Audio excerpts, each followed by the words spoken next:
ایران کے ایک گاؤں میں دو بھائی رہتے تھے۔ دونوں میں بہت زیادہ محبت تھی۔ لوگ ان کی محبت اور اخوت کی مثال دیا کرتے تھے۔ بڑے بھائی کا نام عبداللہ اور چھوٹے کا عبد الرحمن تھا۔ عبداللہ شادی شدہ اور 4 بچوں کا باپ تھا، جبکہ عبد الرحمن غیر شادی شدہ تھا۔ دونوں برتن سازی کا کام کرتے تھے اور اپنے کام میں بہت ماہر تھے۔ وہ سال میں 2 مرتبہ اپنے تیار کردہ برتنوں کو بیچنے کے لیے شہر جاتے اور واپسی پر اپنی ضروریات زندگی کی چیزیں خرید لاتے۔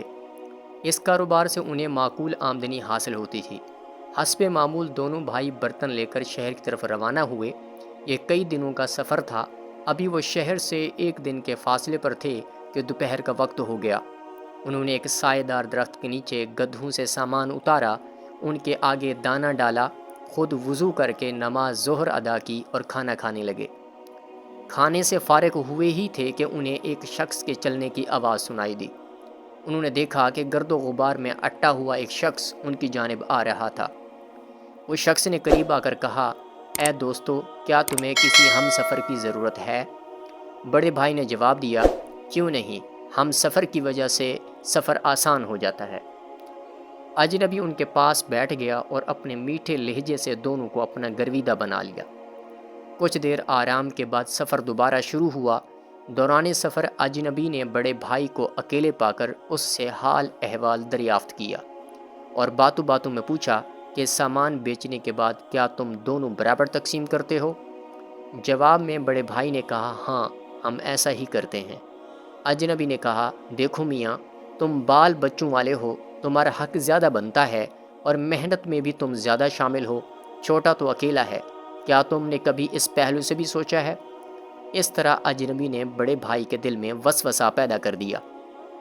اس نے دل میں عہد کر لیا کہ اس دفعہ وہ زیادہ حصہ لے گا۔ اجنبی نے اسی طرح موقع پا کر چھوٹے بھائی سے پوچھا، سامان بیچنے کے بعد تم دونوں برابر تقسیم کرتے ہو؟ چھوٹے بھائی نے بھی وہی جواب دیا، ہاں، ہم ایسا ہی کرتے ہیں۔ اجنبی نے کہا، میاں، تمہاری ابھی شادی ہونی ہے، گھر بننا ہے اور آمدنی کی تقسیم میں تم گھاٹے میں رہتے ہو، کام کاج بھی تم زیادہ کرتے ہو، بڑا بھائی تو اپنے بچوں میں مصروف رہتا ہے، اس طرح تمہارا گھر کیسے بنے گا؟ شادی کے اخراجات کہاں سے آئیں گے؟ چھوٹا بھائی بھی وسوسوں کا شکار ہو گیا اور کھینچا کھینچا رہنے لگا۔ اجنبی سائے کی طرح کبھی چھوٹے بھائی کے کان بھرتا تو کبھی بڑے بھائی کے کان بھرتا۔ شہر پہنچنے کے بعد سامان بہت اچھے داموں فروخت ہو گیا۔ ضروری خریداری کرنے کے بعد دونوں بھائی جامع مسجد میں جمعۃ المبارک کی نماز پڑھنے گئے۔